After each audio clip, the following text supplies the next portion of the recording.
retengamos nuestra profesión, porque no tenemos un sumo sacerdote que no pueda compadecerse de nuestras debilidades, sino uno que fue tentado en todo según nuestra semejanza, pero sin pecado. Acerquémonos pues confiadamente al trono de la gracia para alcanzar misericordia y hallar gracia para el oportuno socorro. Todo sumo sacerdote tomado de entre los hombres es constituido a favor de los hombres en lo que a Dios se refiere, para que presente ofrendas y sacrificios por los pecados, para que se muestre paciente con los ignorantes y extraviados, puesto que él también está rodeado de debilidad. Y por causa de ella debe ofrecer por los pecados, tanto por sí mismo como también por el pueblo. Y nadie toma para sí esta honra, sino el que es llamado por Dios, como lo fue Aarón. Así tampoco Cristo se glorificó a sí mismo haciéndose sumo sacerdote, sino el que le dijo: tú eres mi hijo, yo te he engendrado hoy. Como también dice en otro lugar: tú eres sacerdote para siempre, según el orden de Melquisedec. Y Cristo, en los días de su carne, ofreciendo ruegos y súplicas con gran clamor y lágrimas al que le podía librar de la muerte, fue oído a causa de su temor reverente. Y aunque era hijo, por lo que padeció, aprendió la obediencia. Y habiendo sido perfeccionado, vino a ser autor de eterna salvación para todos los que le obedecen, y declarado por Dios sumo sacerdote según el orden de Melquisedec. Señor, bendice tu palabra.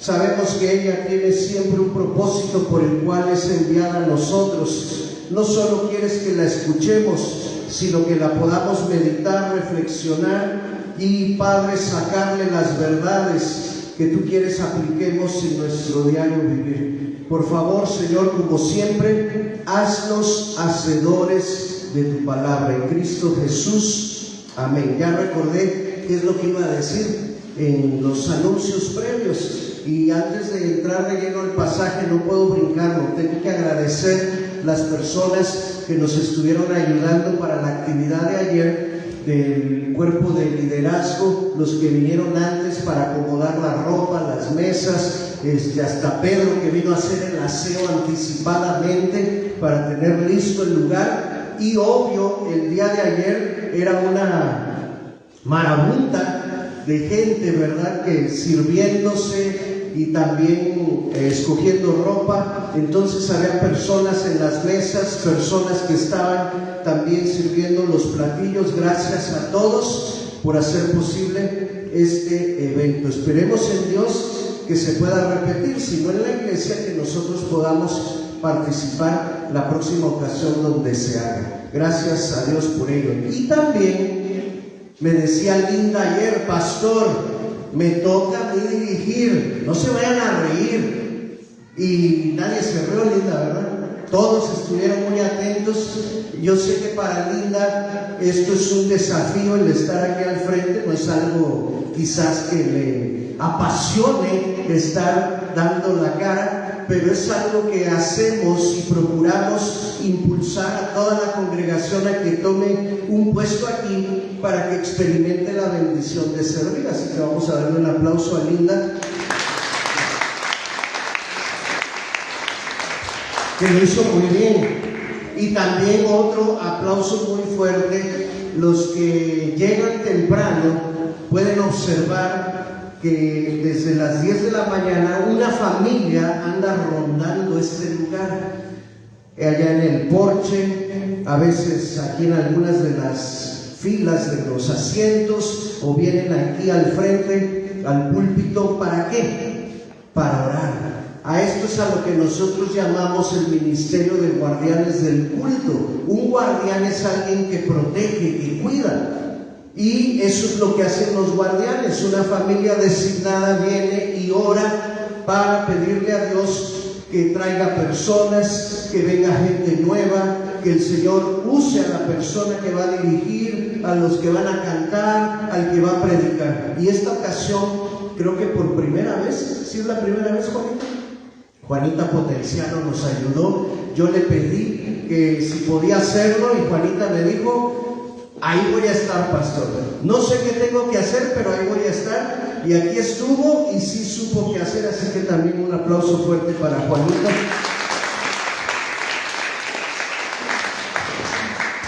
Vamos a hablar hoy de la doble S de Jesús. Ahorita les explico en qué consiste esta doble S. En el pasaje que leímos en todos estos versículos aparece que Jesús, en la siguiente pantalla, Jesús fue sin pecado y que también Jesús sufrió.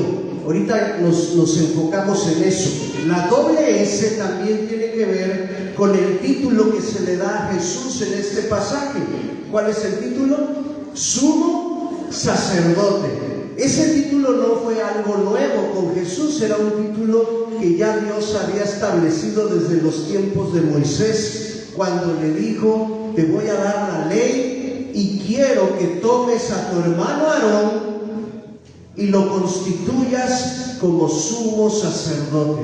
De su linaje, de su tribu, la tribu de Leví, de allí me voy yo a abastecer de servidores que cumplan las siguientes funciones. ¿Qué tenía que hacer un sumo sacerdote?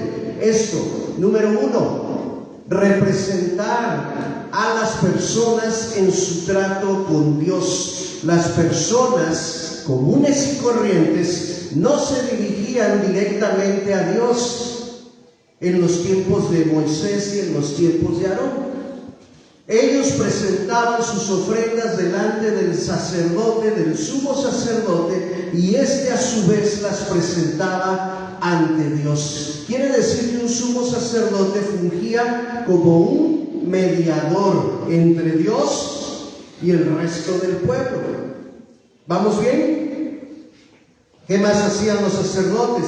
Ellos presentaban las ofrendas que las personas traían y ofrecían los sacrificios por los pecados. ¿Cuántos podían realizar esta función, este oficio? Nadie más. Solo la tribu de Leví, aquellos que habían sido llamados para fungir como sacerdotes, y el sumo sacerdote que estaba por encima de todos ellos era el que se encargaba de presentar la ofrenda, el sacrificio anual para el perdón de pecados de la nación.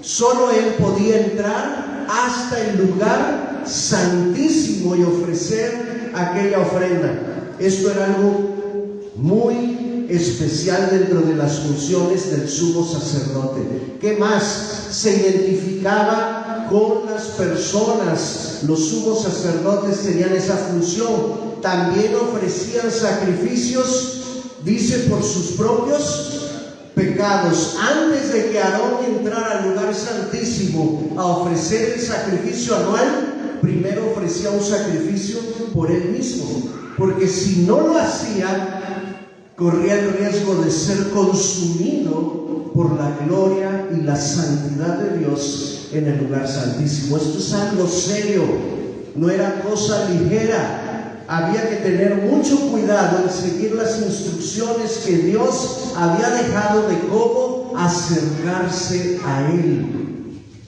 No sé si recuerden que en una ocasión 2 hijos de Aarón intentaron presentar una ofrenda delante de Dios cuando no era su turno, y no lo hicieron tampoco de acuerdo con las instrucciones que Dios había dejado.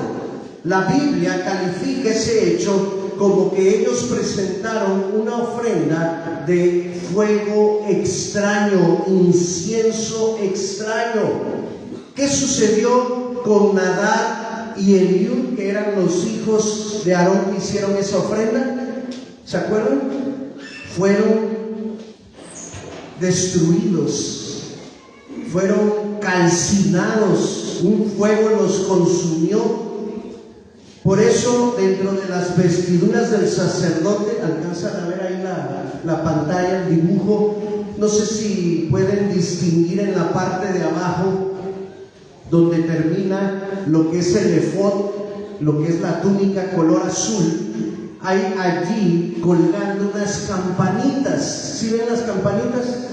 Ahí está tratando Isaac ahí está iluminándolas. Esas campanitas, pues obviamente cuando iba caminando el sumo sacerdote, pues las campanitas se movían y sonaban.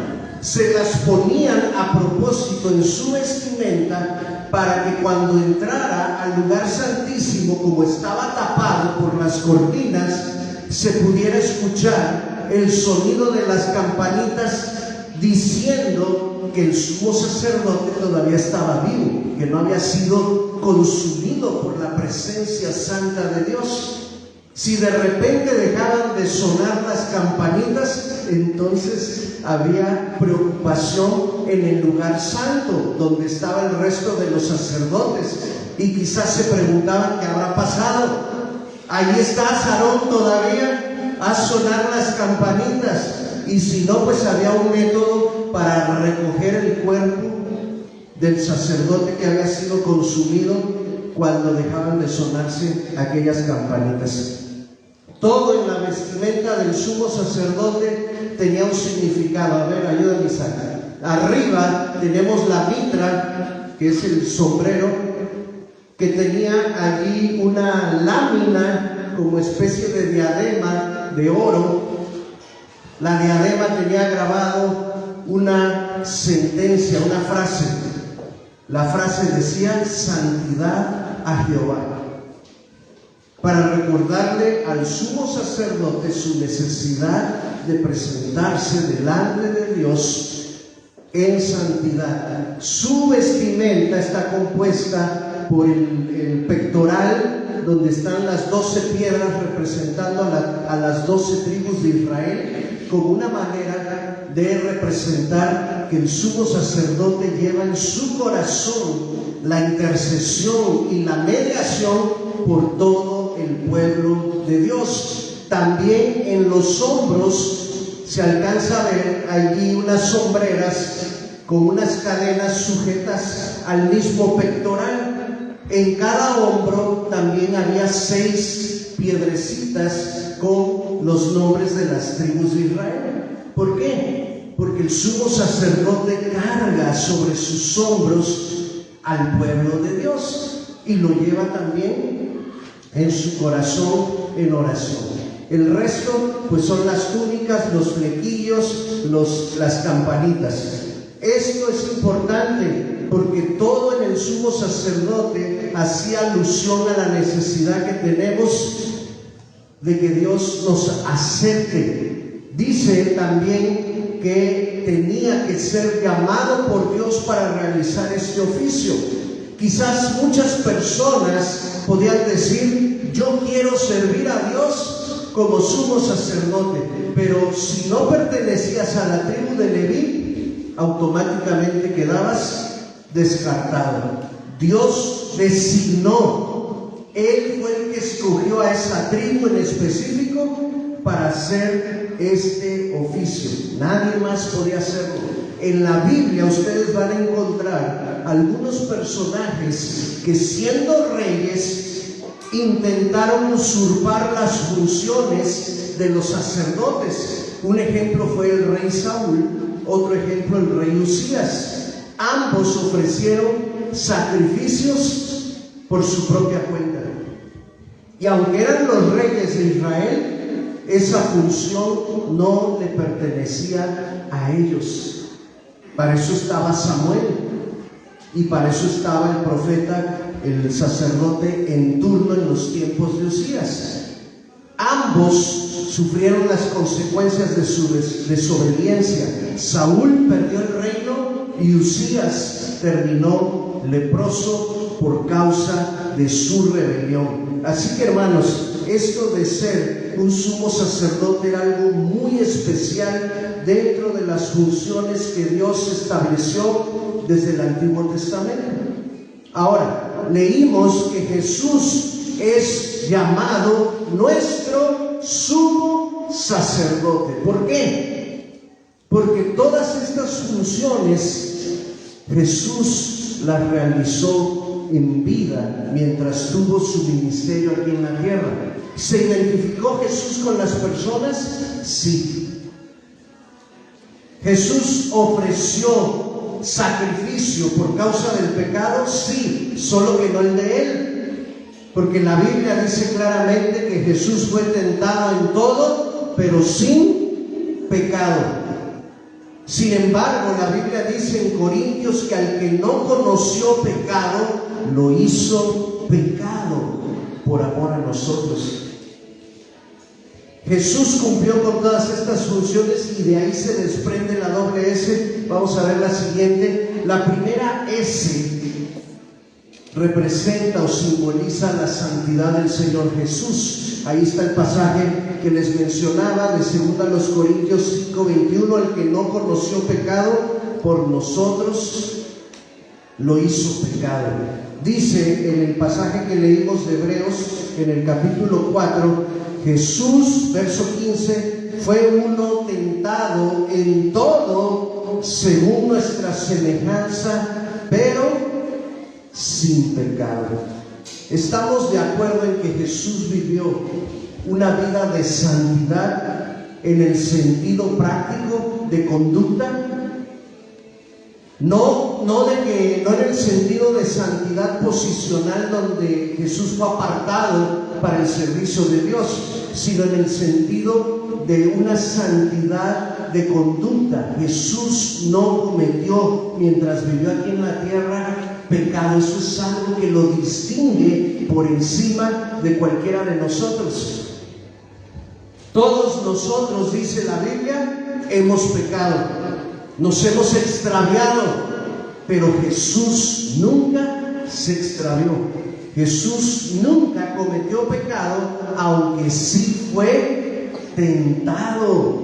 Esto es algo revelador y esto es algo que nos debe animar a nosotros, saber que Jesús comprende cada una de nuestras tentaciones.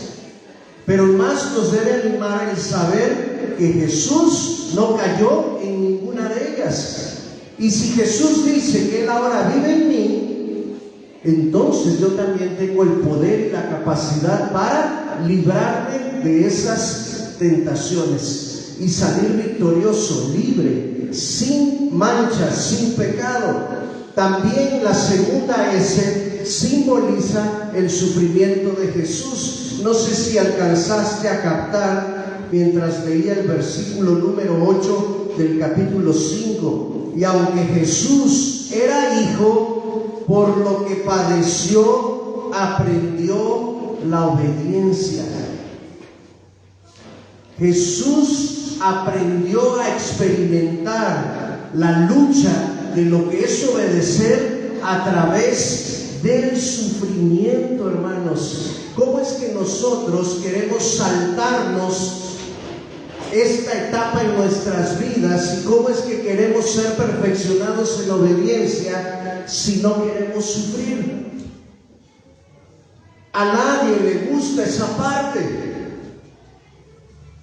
Si hiciéramos una encuesta, todos dirían, pues si nos podemos brincar esa materia de sufrimiento, adelante, no pongo ninguna objeción. Preferiría no tener que verme en situación de sufrimiento, pero Jesús, siendo hijo de Dios, fue sometido a sufrimiento, a padecimientos, para que así pudiera experimentar la lucha de lo que es obedecer. El punto climático de este padecimiento lo encontramos allá en el huerto de Getsemaní, cuando ya la agonía de la cruz estaba latente para el Señor Jesús. Aquella noche, antes de ser arrestado en la madrugada y crucificado, más tarde Jesús estaba, dice la Biblia, en agonía. Dice que con súplicas y con ruegos estaba experimentando lo que es la lucha por ser obediente. Si cuando tú obedeces no experimentas lucha, entonces quizás no sea una obediencia, sino que sea otra cosa. Pero obedecer a Dios siempre va a implicar ajustes tan fuertes que eso nos va a provocar agonía, sufrimiento y dolor. Me hace recordar un poco, no me gusta normalmente ponerme como ejemplo, pero en este caso sí aplica. Cuando el Señor me llama para dar el paso y salir de Veracruz y venir a Piedras Negras en obediencia a lo que Él estaba mostrando, ¿ustedes creen que no hubo un costo? ¿Creen que no hubo un precio que pagar, que no hubo un dolor en ese sentido? Claro que sí. Claro que sí. Yo recuerdo haberle dicho a Dios: aquí está mi vida, te quiero servir, pero considera estos 5 puntos antes de pedirme cualquier cosa. Yo le dije a Dios: Dios, estoy dispuesto a servirte, pero no lejos de mi familia, no fuera de mi iglesia local, no fuera de la ciudad donde crecí, no implique viajar, y 5, no de pastor. Para eso estudié ciencias de la comunicación. Ahí estaban mis 5 puntos dentro del contrato que Dios debía considerar. ¿Y sabes qué hizo Dios con mi contrato? Yo creo lo vio y lo hizo pedazos y lo tiró a la basura.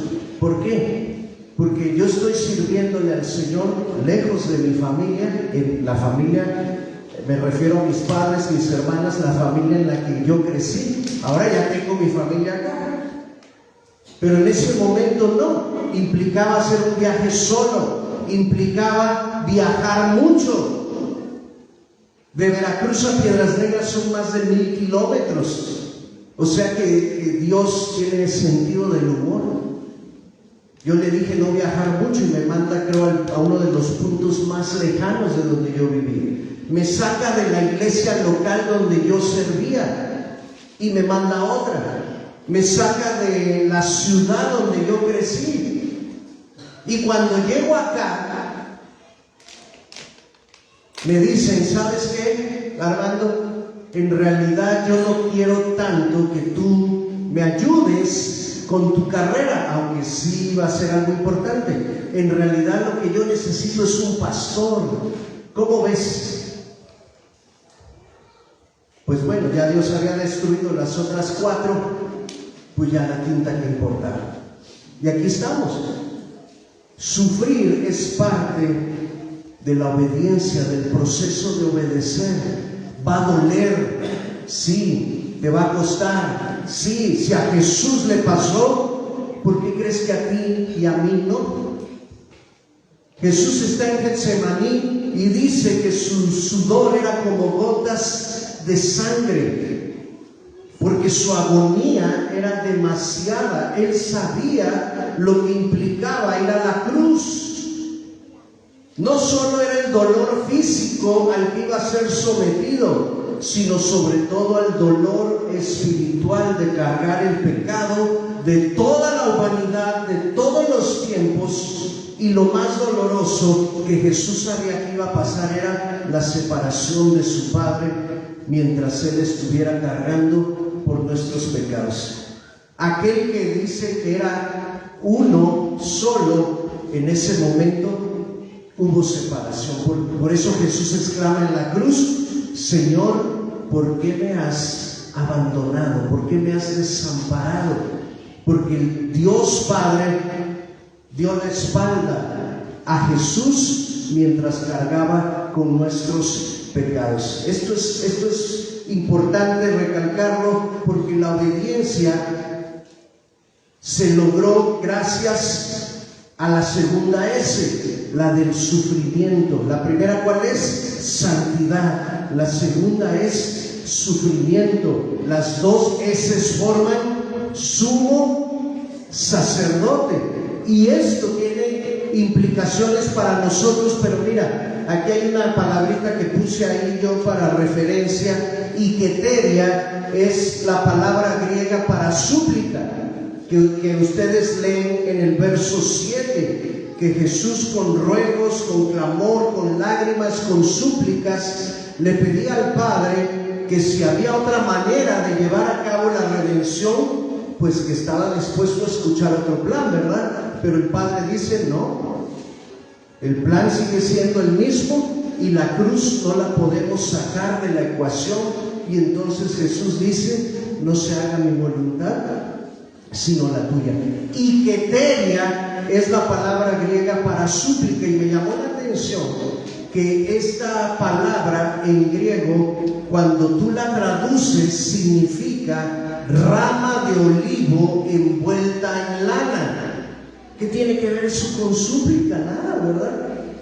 Rama de olivo envuelta en lana. ¿Dónde hizo Jesús la oración? En el huerto de Getsemaní, ubicada allí en el monte de los olivos, un lugar donde había muchas ramas de olivo. ¿Sí? Dice que esa rama de olivo tiene que estar envuelta en lana. ¿Qué animalito es el que produce la lana? Los corderos. ¿Quién estaba haciendo la oración? El Cordero de Dios que quita el pecado del mundo. Y keteria tiene un significado profundo y muy especial que hace referencia a la súplica del Señor Jesús. Él es la lana del Cordero que envuelve la rama de olivo. ¿Cómo aplicamos esto nosotros a nuestras vidas? ¿De qué nos sirve saber que Jesús es un sumo sacerdote y que Él experimentó santidad y también sufrimiento? Mira, Jesús quiere que sepas que Él comprende tus luchas para evitar caer en la tentación, para evitar pecar. Algunas personas aquí quizás piensan que Jesús está muy lejano y que no entiende en absoluto lo que es luchar contra la droga. Algunas personas dirán: no, es que Jesús fue tan santo que ni siquiera había drogas en su tiempo. Él no va a entender la agonía, lo que yo siento, la lucha, las voces. Y sin embargo, la Biblia dice que Jesús sí comprende esa lucha que tú experimentas para librarte de ese vicio. Ahora, estoy hablando de drogas, pero esto incluye cualquier otro pecado. Si tú tienes un pecado habitual en tu vida, sabes la lucha que implica el vencerlo todos los días. Aquellos que están enviciados en la pornografía, aquellos que están enviciados quizás en la inmoralidad sexual, aquellos que quizás batallan para poder tener dominio propio en su carácter, se lamentan, lloran, incluso dicen: no puedo, no sirvo, soy un inútil. Jesús te dice: mira, yo como tu sumo sacerdote quiero decirte algo. Sé lo que estás luchando, sé lo que estás experimentando, pero quiero decirte algo, que si yo pude vencer la tentación, tú también puedes vencerla. No solo se trata de que Jesús se identifique y nos comprenda, sino que Él también nos da la victoria, hermanos. ¿Qué quieres nada más? ¿El apapacho que te diga Jesús: ay, pobrecito, sí te entiendo? ¿O que al mismo tiempo de que te apapacha te diga: hijo, esta es la solución, así tienes que hacerle? Yo prefiero las dos. No quiero quedarme con el apapacho si sigo pecando, porque entonces me voy a volver ahora un vicioso del apapacho. Y ya no quiero eso. Lo que quiero es vencer la tentación. El saber que Jesús es un sumo sacerdote santo me ayuda a entender que mi lucha contra la tentación Él la comprende y me da la victoria. Pero la segunda dice que Jesús quiere que entiendas que Él también comprende el costo de obedecer. Y Él quiere animarte, empujarte a que tú seas una persona que da pasos de obediencia en tu crecimiento. Cada vez que va transcurriendo el tiempo, el Señor desea que tú des un paso más arriba en tu madurez y en tu crecimiento espiritual. Eso va a implicar ajustes de obediencia, y la obediencia va a estar acompañada ¿de qué? La segunda S, de sufrimiento. Jesús quiere que entiendas que el sufrimiento es parte de tu crecimiento. Él lo provee, incluso a veces Él mismo lo pone en nuestras vidas para impulsarnos a crecer. El sufrimiento no es malo, hermanos. No es señal de pecado en nuestras vidas. Es la manera en la que el Señor Jesús nos empuja a una vida victoriosa y llena de obediencia. Este sumo sacerdote que tú y yo tenemos es único y es especial. Por encima de Aarón y por encima de cualquier otro que haya existido jamás. De hecho, cuando Jesús cumplió con su ministerio, ¿cuántos sumos sacerdotes vinieron después de él? ¿Cuál otro sumo sacerdote lees? Ya no hay más. Con Jesús se terminó, porque la Biblia dice que ahora mismo Él sigue intercediendo delante de nosotros, delante del Padre. Él está sentado en el trono al lado del Padre para seguir cumpliendo con sus funciones de sumo sacerdote para ti y para mí. Por eso dice el texto en el verso final del capítulo 4: acerquémonos pues, ¿cómo dice? Confiadamente. ¿Hasta dónde? Hasta el trono de la gracia. Ese trono de la gracia es el trono de Jesús. Él es la gracia. Quiere decir, acércate con confianza a Jesús para que puedas hallar en Él el auxilio, el oportuno socorro que necesitas, ya sea para vencer la tentación o ya sea para seguir soportando el sufrimiento que te va a llevar a la obediencia. En los tiempos de Aarón, ¿cómo crees que se acercaban los sacerdotes hasta el lugar santísimo? ¿Crees que lo hacían confiadamente? Yo creo que se revisaban varias veces la campanita a ver si sonaba, a ver si no estaba oxidada. Yo creo que buscaban meticulosamente al perfecto cordero para ofrecer el sacrificio primero por ellos, para poder entrar sabiendo que Dios no los iba a consumir en ese momento. No había una confianza al 100%. Pero con Jesús como nuestro sumo sacerdote, tú y yo tenemos confianza del 100% de que podemos acercarnos hasta su presencia. Si no fuera por Jesús, esa confianza no existiría. Si no fuera por Jesús, seríamos también como en el Antiguo Testamento, consumidos por el fuego santo de Dios. Pero es gracias a Jesús que hoy podemos estar aquí. Gracias a Jesús podemos presentarnos delante del Padre. Gracias a Jesús nuestras alabanzas son escuchadas, nuestras oraciones son respondidas. Si queremos seguir creciendo, no te despegues de tu sumo sacerdote.